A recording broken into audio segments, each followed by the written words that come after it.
News, ಇದು ನಿಮ್ಮ ಧ್ವನಿ. ಪ್ರಿಯ ವೀಕ್ಷಕರೇ ನಮಸ್ಕಾರ. ನಾನು ವೀರೇಶ್ ಗಡ್ಡಿಮಾಳ್. ಎಸ್ ನ್ಯೂಸ್ಗೆ ಸ್ವಾಗತ. ಇಂದಿನ ಮುಖ್ಯಾಂಶಗಳು: ಎಲ್ಲರ ಮನಸೆಳೆದ ಮಹಿಳೆಯರ ಕಬಡ್ಡಿ, ಖೋ-ಖೋ, ಥ್ರೋಬಾಲ್ ಪಂದ್ಯಾವಳಿ. ಅನುದಾನಿತ ಶಿಕ್ಷಕರ ಸಂಘದಿಂದ ಜಿಲ್ಲಾ ಮಟ್ಟದ ಶಿಕ್ಷಕರ ದಿನಾಚರಣೆ ಹಾಗೂ ಶೈಕ್ಷಣಿಕ ಕಾರ್ಯಾಗಾರ. ಖಾಸಗಿ ಶಾಲಾ ಮತ್ತು ಕಾಲೇಜು ಆಡಳಿತ ಮಂಡಳಿಗಳ ಒಕ್ಕೂಟದಿಂದ ಗುರುವಂದನಾ ಕಾರ್ಯಕ್ರಮ.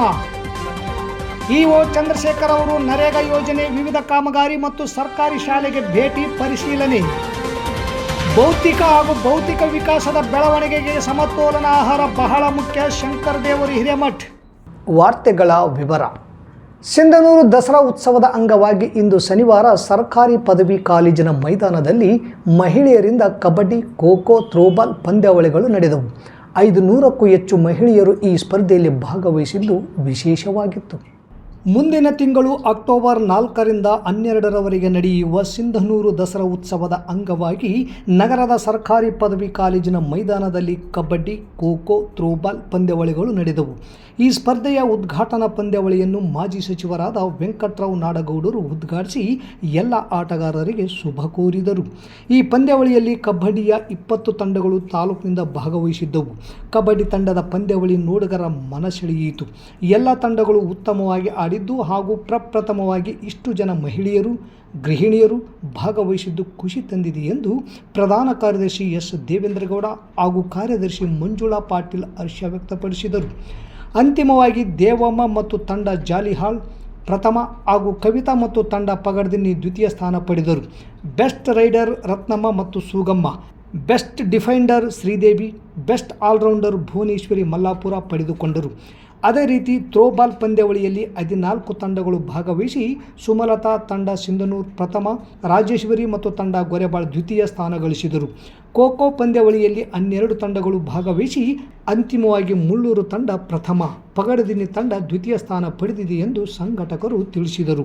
ಈ ಸಂದರ್ಭದಲ್ಲಿ ಸಮಿತಿಯ ಪ್ರಧಾನ ಕಾರ್ಯದರ್ಶಿ ಅರುಣ್ ಕುಮಾರ್ ದೇಸಾಯಿ, ಎಸ್ ದೇವೇಂದ್ರಗೌಡ, ಕಾರ್ಯದರ್ಶಿ ಮಂಜುಳಾ ಪಾಟೀಲ್, ಶ್ರೀದೇವಿ ಶ್ರೀನಿವಾಸ್, ದೇವಿಯಮ್ಮ, ಸಹನಾ ಹಿರೇಮಠ್, ಇಒ ಚಂದ್ರಶೇಖರ್, ಬಸವರಾಜ್ ಹಿರೇಗೌಡರು ಹಾಗೂ ಆರ್.ಸಿ. ಪಾಟೀಲ್, ವೆಂಕಟನಾರಾಯಣ್, ದೈಹಿಕ ನಿರ್ದೇಶಕ ಶಿವು ಸೇರಿದಂತೆ ಅನೇಕರು ಇದ್ದರು. ನಗರದ ಕೋಟೆ ಈರಣ್ಣ ಕಲ್ಯಾಣ ಮಂಟಪದಲ್ಲಿ ಶನಿವಾರ ಜಿಲ್ಲಾ ಅನುದಾನಿತ ಶಿಕ್ಷಕರ ಸಂಘ ಹಾಗೂ ತಾಲೂಕು ಘಟಕದಿಂದ ಜರುಗಿದ ಜಿಲ್ಲಾ ಮಟ್ಟದ ಶಿಕ್ಷಕರ ದಿನಾಚರಣೆ ಹಾಗೂ 2024-25ನೇ ಸಾಲಿನ ಶೈಕ್ಷಣಿಕ ಕಾರ್ಯಾಗಾರ ಕಾರ್ಯಕ್ರಮವನ್ನು ಮಾಜಿ ಸಂಸದ ಕೆ. ವಿರೂಪಾಕ್ಷಪ್ಪ ಅವರು ಜ್ಯೋತಿ ಬೆಳಗಿಸಿ ಸರ್ವಪಲ್ಲಿ ರಾಧಾಕೃಷ್ಣನ್, ಸಾವಿತ್ರಿಬಾಯಿ ಫುಲೆಯವರ ಭಾವಚಿತ್ರಗಳಿಗೆ ಪುಷ್ಪಾರ್ಚನೆ ಮಾಡುವುದರ ಮೂಲಕ ಉದ್ಘಾಟಿಸಿ ಮಾತನಾಡಿದರು. ಈ ಕಾರ್ಯಕ್ರಮದಲ್ಲಿ ಶ್ರೀ ಸದಾನಂದ ಶರಣರು ಸಿದ್ಧಾಶ್ರಮ ಬಂಗಾರಿ ಕ್ಯಾಂಪ್ ಸಾನ್ನಿಧ್ಯ ವಹಿಸಿದ್ದರು. ಕ್ಷೇತ್ರ ಸಮನ್ವಯ ಅಧಿಕಾರಿಗಳಾದ ಬಸಲಿಂಗಪ್ಪ, ಅಕ್ಷರ ದಾಸೋಹ ಸಹಾಯಕ ನಿರ್ದೇಶಕರಾದ ಸಾಬಣ್ಣ ವಗ್ಗರ್, ತಾಲೂಕು ದೈಹಿಕ ಶಿಕ್ಷಣಾಧಿಕಾರಿಗಳು ಹಾಗೂ ಕೆಎಸ್ ಜಿಲ್ಲಾಧ್ಯಕ್ಷ ಪಂಪಪತಿ, ಅನುದಾನಿತ ಶಿಕ್ಷಣ ಸಂಸ್ಥೆಗಳ ಮುಖಂಡ ಸೋಮನಗೌಡ ಬಾದರ್ಲಿ ಸೇರಿದಂತೆ ತಾಲೂಕಿನ ಎಲ್ಲ ಅನುದಾನಿತ ಶಾಲೆಯ ಶಿಕ್ಷಕ ಶಿಕ್ಷಕಿಯರು ಉಪಸ್ಥಿತರಿದ್ದರು. ಯೋಗ ಅನ್ನುವಂಥದ್ದು ನಮ್ಮ ದೇಶದಲ್ಲೇ ಋಷಿಮುನಿಗಳಿಂದ ಪ್ರಾರಂಭವಾಗಿರ್ತಕ್ಕಂಥದ್ದು. ಅದು ಹೆಚ್ಚು ಬೆಳಕು ಚೆಲ್ಲದೆ ಅದು ಕೆಲವರಿಗೆ ಮಾತ್ರ ಸೀಮಿತವಾಗಿರ್ತಕ್ಕಂಥದ್ದು. ಇವತ್ತು ಜಗತ್ತಿನಾದ್ಯಂತ ಯಾವ ಸಮಾಜದವರು ಅಥವಾ ಯಾವ ರಾಷ್ಟ್ರದವರು ವಿರೋಧ ಮಾಡ್ತಿದ್ರು, ಯಾವ ಧರ್ಮದವರು ವಿರೋಧ ಮಾಡ್ತಿದ್ರು, ಆ ಧರ್ಮದ ರಾಷ್ಟ್ರಗಳು ಕೂಡ ಇವತ್ತು ಅದನ್ನು ಅಳವಡಿಸಿಕೊಂಡು ಅದರ ಸಂಪೂರ್ಣ ದೇಶೀಯವಾಗಿ ಬಳಸಿಕೊಳ್ಳುವಂತಹ ವಿಚಾರ ಏನಿದೆಯಲ್ಲ, ಇದಕ್ಕೆ ಕಾರಣ ನರೇಂದ್ರ ಮೋದಿಯವರು ಅಂತ. ಇಂಥ ಅನೇಕ ವಿಚಾರಗಳು ಇವತ್ತು ದೇಶವ ಜಗತ್ತಿನಲ್ಲೇ ಒಂದು ಗೌರವಕ್ಕೆ ಪಾತ್ರವಾಗಿರುವಂತಹ ಸ್ಥಾನಕ್ಕೆ ತಂದಿರ್ತಕ್ಕಂಥದ್ದು. ಯಾಕಂದ್ರೆ ಅಂಥ ಒಂದು ಸಂಸ್ಕೃತಿ ನಮ್ಮ ಭಾರತೀಯ ಸಂಸ್ಕೃತಿ. ಅದು ಯೋಗದ ಕಾರಣ ಇರ್ಬೋದು, ಬೇರೆ ಬೇರೆ ಧಾರ್ಮಿಕ ಕಾರಣಗಳಿಂದ ಜಗತ್ತಿಗೆ ಒಂದು ಗೌರವ ಸ್ಥಾನವನ್ನು ಪಡ್ಕೊಂಡಿರ್ತಕ್ಕಂಥ ಈ ಭಾರತ ದೇಶದಲ್ಲಿ ಇವತ್ತು ಸ್ವಾತಂತ್ರ್ಯ ಬಂದ ನಂತರ ನಾವು ಶಿಕ್ಷಣಕ್ಕೆ ಮಹತ್ವ ಕೊಟ್ಟು ಶಿಕ್ಷಣ ಪ್ರತಿಯೊಬ್ಬರೂ ಕೂಡ ಶಿಕ್ಷಣವನ್ನು ಕಲಿಬೇಕು. ಈ ದೇಶದಲ್ಲಿ ಶಿಕ್ಷಣ ಕಲಿಯಲಾರದಂಥ ಯಾವುದೋ ಮಗು ಇರಬಾರ್ದು ಅನ್ನುವಂಥ ಗುರಿಯನ್ನು ಇಟ್ಕೊಂಡು ನಾವು ಸಾಗುವಂಥ ಈ ಸಂದರ್ಭದಲ್ಲಿ ಅದು ಯಾರ ಮೇಲೆ ಜವಾಬ್ದಾರಿ, ಯಾರ ಮೇಲೆ ಭಾರ? ಅದು ನಿಮ್ಮ ಜವಾಬ್ದಾರಿ, ನಿಮ್ಮ ಮೇಲೆ ಭಾರ. ತಾಲೂಕಾ ಖಾಸಗಿ ಶಾಲಾ ಮತ್ತು ಕಾಲೇಜು ಆಡಳಿತ ಮಂಡಳಿಗಳ ಒಕ್ಕೂಟದಿಂದ 9ನೇ ವರ್ಷದ ಗುರುವಂದನಾ ಕಾರ್ಯಕ್ರಮವು ನಗರದ ಸತ್ಯ ಗಾರ್ಡನ್ನಲ್ಲಿಂದು ಶನಿವಾರ ನಡೆಯಿತು.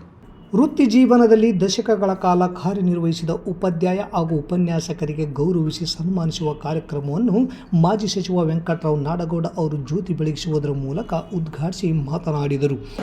ಇಲ್ಲೊಬ್ಬ ಕಾಂಟ್ರಾಕ್ಟರಿಂದ ಉತ್ಪಾದಕ ನಮ್ಮಲ್ಲಿ ಮಾಡ್ತಿರ್ತೇನೆ, ಭಾಳ ಮಂದಿ ಗೊತ್ತಿರ್ತೇನೆ. ಅವ ಏನೂ ಓದಿಲ್ಲ, ಸಾವಿರಾರು ಮಂದಿ ಇಂಜಿನಿಯರ್ಗಳಿಗೆ ನೌಕರಿ ಕೊಡ್ತಾನೆ, ಡಾಕ್ಟರೇಟ್ ಕೊಟ್ಟಾಡ, ಮತ್ತೆ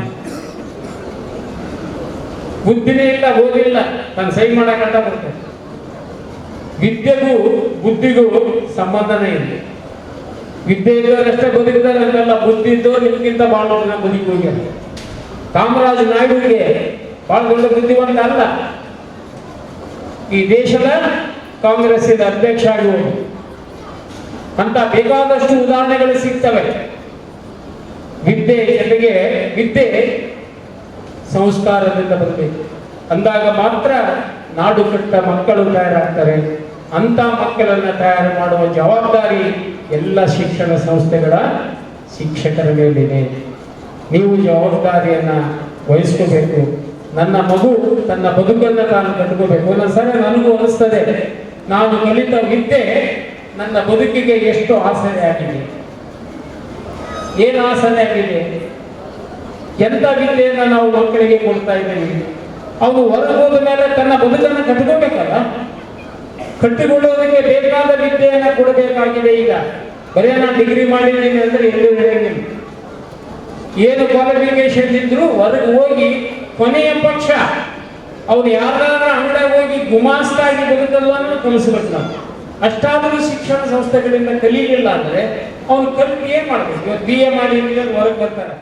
ಈ ಸಂದರ್ಭದಲ್ಲಿ ಖಾಸಗಿ ಶಾಲಾ ಮತ್ತು ಕಾಲೇಜು ಆಡಳಿತ ಮಂಡಳಿಗಳ ಅಧ್ಯಕ್ಷ ನರೇಂದ್ರನಾಥ್ ವೈ, RDCC ಬ್ಯಾಂಕ್ ನಿರ್ದೇಶಕ ಸೋಮನಗೌಡ ಬಾದರ್ಲಿ, ಕ್ಷೇತ್ರ ಸಮನ್ವಯ ಅಧಿಕಾರಿ ಬಸವಲಿಂಗಪ್ಪ ಹಾಗೂ ಶಿಕ್ಷಣ ಪ್ರೇಮಿಗಳು ಮತ್ತು ಪ್ರಧಾನ ಭಾಷಣಕಾರರಾದ ಮುಕುಂದ ಮೈಗೂರ್ ಧಾರವಾಡ, RC ಪಾಟೀಲ್, ತನ್ವೀರ್, ವೀರೇಶ್ ಅಗ್ನಿ, ಜ್ಞಾನಪ್ಪ ಕನ್ನಂಪೇಟೆ, DH ಕಂಬಳಿ ಸೇರಿದಂತೆ ಅನೇಕ ಶಿಕ್ಷಕ ವೃಂದದವರು, ವಿದ್ಯಾರ್ಥಿಗಳು ಭಾಗವಹಿಸಿದ್ದರು. ತಾಲೂಕಿನ ಭೂತಲದಿನ್ನಿ ಗ್ರಾಮ ಪಂಚಾಯಿತಿ ನರೇಗಾ ಸಾಮಗ್ರಿಗಳ ಬಾಕಿ ಇರುವ ಚರಂಡಿ, ರಸ್ತೆ, ದನದ ಶೆಡ್ಗಳ ಕಾಮಗಾರಿಗಳ ಗುಣಮಟ್ಟವನ್ನು ತಾಲೂಕು ಪಂಚಾಯಿತಿ ಕಾರ್ಯನಿರ್ವಾಹಕ ಅಧಿಕಾರಿ ಚಂದ್ರಶೇಖರ್ ಅವರು ಕಾಮಗಾರಿ ಸ್ಥಳಕ್ಕೆ ಭೇಟಿ ನೀಡಿ ಪರಿಶೀಲಿಸಿದರು. ಸರ್ಕಾರಿ ಶಾಲೆಗೆ ಭೇಟಿ ನೀಡಿ ಶಾಲಾ ಮಕ್ಕಳ ಶೌಚಾಲಯ, ಕುಡಿಯುವ ನೀರು ಮತ್ತು ಬಿಸಿ ಊಟದ ಕೊಠಡಿಯನ್ನು ವೀಕ್ಷಿಸಿ ಮಕ್ಕಳಿಗೆ ತಯಾರಿಸಿದ ಬಿಸಿ ಊಟ ಸವಿದು ಗುಣಮಟ್ಟವನ್ನು ಪರೀಕ್ಷಿಸಿದರು. ನಂತರ ಮಕ್ಕಳ ಜೊತೆ ವಿದ್ಯಾಭ್ಯಾಸ ಹಾಗೂ ಶಿಕ್ಷಕರ ಸಹಕಾರದ ಶಾಲಾ ವಾತಾವರಣದ ಬಗ್ಗೆ ಮಕ್ಕಳೊಂದಿಗೆ ಚರ್ಚಿಸಿದರು. ಈ ಸಂದರ್ಭದಲ್ಲಿ ಪಂಚಾಯಿತಿ ಅಭಿವೃದ್ಧಿ ಅಧಿಕಾರಿ ದೊಡ್ಡಲಿಂಗಪ್ಪ, ತಾಂತ್ರಿಕ ಸಂಯೋಜಕ ಮೈಬೂಬು ಹಾಗೂ ಪಂಚಾಯಿತಿ ಸಿಬ್ಬಂದಿ ವರ್ಗದವರು ಉಪಸ್ಥಿತರಿದ್ದರು.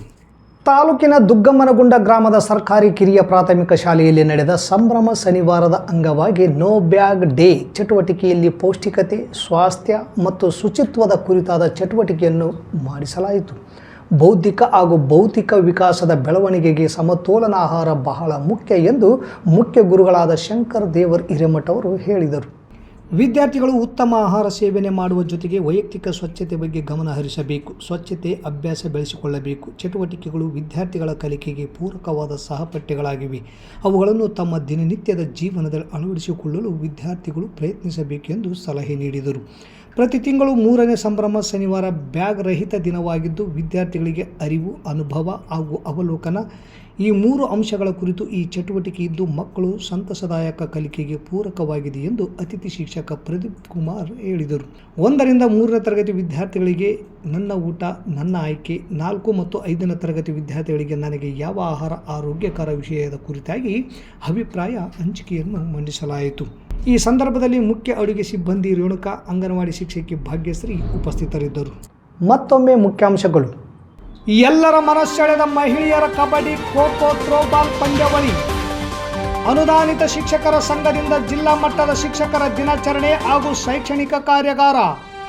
ಖಾಸಗಿ ಶಾಲಾ ಮತ್ತು ಕಾಲೇಜು ಆಡಳಿತ ಮಂಡಳಿಗಳ ಒಕ್ಕೂಟದಿಂದ ಗುರುವಂದನಾ ಕಾರ್ಯಕ್ರಮ. ಇಒ ಚಂದ್ರಶೇಖರ್ ಅವರು ನರೇಗಾ ಯೋಜನೆ ವಿವಿಧ ಕಾಮಗಾರಿ ಮತ್ತು ಸರ್ಕಾರಿ ಶಾಲೆಗೆ ಭೇಟಿ ಪರಿಶೀಲನೆ. ಬೌದ್ಧಿಕ ಹಾಗೂ ಭೌತಿಕ ವಿಕಾಸದ ಬೆಳವಣಿಗೆಗೆ ಸಮತೋಲನ ಆಹಾರ ಬಹಳ ಮುಖ್ಯ, ಶಂಕರ್ ದೇವರು ಹಿರೇಮಠ್. ಇಲ್ಲಿಗೆ ವಾರ್ತಾ ಪ್ರಸಾರ ಮುಕ್ತಾಯವಾಯಿತು. ನಿರಂತರ ಸುದ್ದಿಗಾಗಿ ವೀಕ್ಷಿಸಿ ಎಸ್ ನ್ಯೂಸ್, ಇದು ನಿಮ್ಮ ಧ್ವನಿ. ನಮಸ್ಕಾರ.